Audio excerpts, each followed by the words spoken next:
Bien-aimés, que la paix de notre Seigneur et Sauveur Jésus-Christ soit avec vous et que vous ayez le cœur disposé et disponible à accepter ce message dans sa totalité, dans la simplicité et la vérité de cœur, au nom puissant de Jésus-Christ de Nazareth. Amen. Bien-aimés, je vais vous parler de la divinité de Jésus. Bien-aimés, on s'est rendu compte que dans des milieux dits chrétiens, on a l'habitude de faire croire aux chrétiens que Jésus-Christ n'est que le Fils de Dieu. Pour lui, s'arrête là. Or, à la lumière de la parole, c'est encore plus large que ça.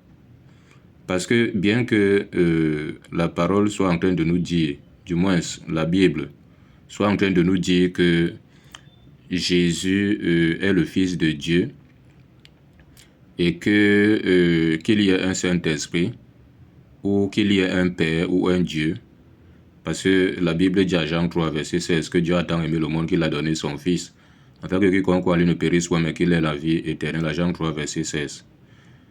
Mais il n'en demeure pas moins que Jésus soit celui qui remplit toutes ces conditions-là. Soit celui qui est lui-même Dieu, le Père, donc le Créateur du ciel et de la terre, qu'il soit aussi lui-même le Saint-Esprit aussi. Il y a les passages, on va les toucher. Qu'il soit même aussi le Fils de Dieu, et ainsi que tout ce que nous cessons de lire dans la Bible. Donc Jésus remplit toutes ces conditions-là et cela ne se discute pas. C'est pour cela que pour comprendre ces choses, il faut véritablement que tu sois éclairé et que tu aies la révélation de tout cela à la lumière de la parole de Dieu.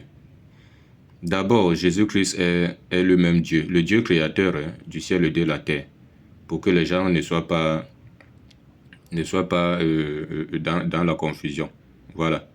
Bon, on va prendre Jean 1, verset 1. Jean chapitre 1, verset 1. Écoutons ce qui est écrit.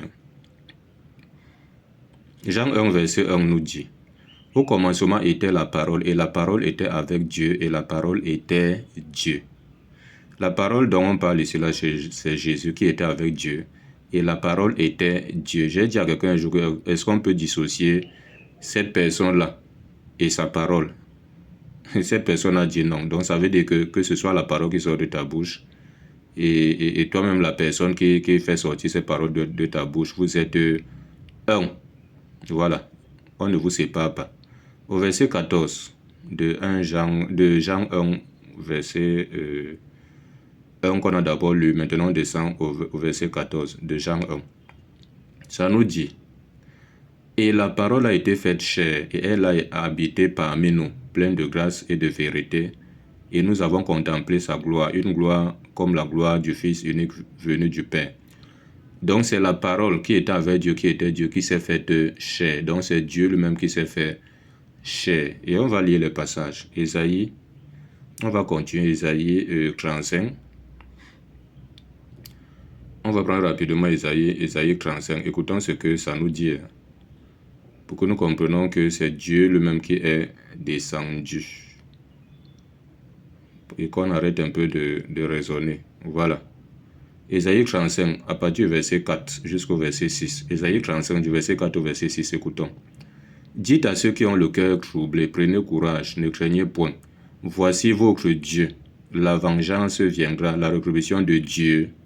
Il viendra lui-même et vous sauvera. Donc on dit qu'il viendra lui-même, donc Dieu viendra lui-même et vous sauvera. On sait qui est venu lui-même pour nous sauver, c'est Jésus. Donc c'est Dieu qui est venu en forme de Jésus pour nous sauver. Au verset 5, on dit: alors ils s'ouvriront les yeux des aveugles. Alors s'ouvriront les yeux des aveugles, s'ouvriront les oreilles des sourds. Alors le boiteux sautera comme un cerf, et la langue du muet éclatera de joie, car des eaux jailliront dans le désert et des ruisseaux dans la solitude. On sait que qui a fait ça, ce n'est que Jésus. Les aveugles ont vu, les sourds ont entendu, ainsi de suite. Donc, c'est Dieu lui-même. Ésaïe 9, verset 5. Écoutons ce que ça nous dit. Ésaïe 9, verset 5 nous dit: car un fils nous est né. Donc, quand un enfant nous est né, un fils nous est donné. et la domination reposera sur son épaule. On dit on l'appellera admirable, conseiller, Dieu puissant, Père éternel, prince de paix. On dit Dieu puissant. Je ne sais pas s'il y a deux dieux puissants, je ne sais pas. Père éternel, voilà. Donc il est le Père éternel. Il est le Dieu puissant. Donc on va continuer Apocalypse 1. Apocalypse chapitre 1, du verset 7 au verset 8. Écoutons ce qui est dit.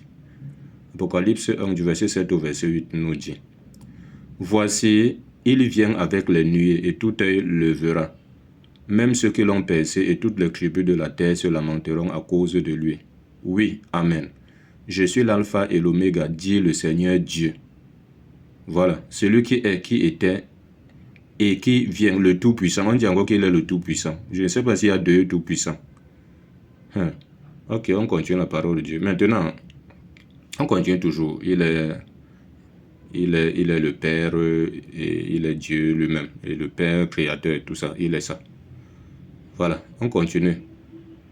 Jean 10, verset 30. Écoutons ce que Jésus lui-même dit à Jean 10, verset 30. Il dit: Moi et le Père, nous sommes un. Je ne sais pas si toi qui écoutes ce message, tu peux dire que ton Père et toi, vous êtes un.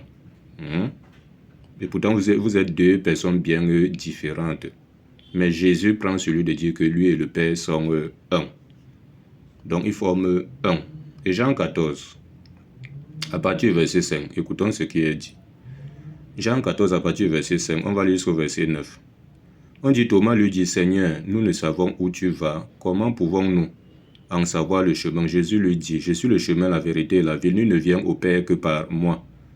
Voilà. Au verset 7, on dit, il dit: Si vous me connaissez, vous connaîtrez aussi mon Père. Et dès maintenant, vous le connaissez et vous l'avez vu. Donc, si tu me connais, moi qui parle là, tu connaîtras aussi mon Père. Et dès maintenant, tu le connais déjà, tu l'as vu, parce que c'est moi, le Père. C'est moi le Dieu créateur, c'est moi le Dieu tout-puissant. C'est moi le Père éternel. Au verset 8, on dit, Philippe lui dit: Seigneur, montre-nous le Père, et cela nous suffira. Jusqu'à là, il ne comprenait pas toujours. Au verset 9, Jésus-Christ dit, on dit, Jésus leur dit: Il y a si longtemps que je suis avec vous, et tu ne m'as pas connu, Philippe. Celui qui m'a vu a vu le Père. Comment dis-tu, montre-nous le Père? Les gens discutent encore quoi? Jésus est le Père. Jésus est le Dieu créateur. Jésus est le Saint-Esprit. Bon, on va continuer. Jésus est le Saint-Esprit. 1 Pierre 1, du verset 10 au verset 11. 1 Pierre 1, du verset 10 au verset 11. Écoutons ce qui est écrit. On dit: Les prophètes qui ont prophétisé touchant la grâce qui vous était réservée ont fait de ce salut l'objet de leur recherche et de leur investigation. Verset 11. On dit: Voulant sonder les époques et les circonstances marquées par l'Esprit de Christ qui était en eux et qui attestait d'avance les souffrances de Christ et la gloire dont elles seraient suivies. On dit l'Esprit de Christ qui était en les prophètes, même depuis le temps d'avant là. Donc Christ est aussi le Saint-Esprit. Voilà, ça ne se discute pas. 2 Corinthiens 3, verset 17. 2 Corinthiens 3, verset 17. Écoutons bien. Il dit: Oh, le Seigneur, c'est l'Esprit. Et là où est l'Esprit du Seigneur, là est la liberté. Donc Jésus est aussi le Saint-Esprit. Il faut que cela soit clair pour que les gens arrêtent un peu de discuter. Voilà. Et Romains 8, verset 9. Écoutons ce que ça nous dit. Romains 8, verset 9 nous dit: Pour vous, vous ne vivez pas selon la chair, mais selon l'Esprit, si du moins l'Esprit de Dieu habite en vous. Si quelqu'un n'a pas l'Esprit de Christ, il ne lui appartient pas. L'Esprit de Christ et l'Esprit de Dieu, c'est un seul esprit, parce qu'un enfant de Dieu n'a qu'un seul esprit en lui et non deux esprits. Donc Dieu et Christ sont un, c'est le Saint-Esprit. Voilà, donc c'est ça qu'il fallait. Il fallait que nous examinions davantage et que nous partageons. Demeurez davantage bénis en Jésus-Christ. Au nom de Jésus-Christ, Amen.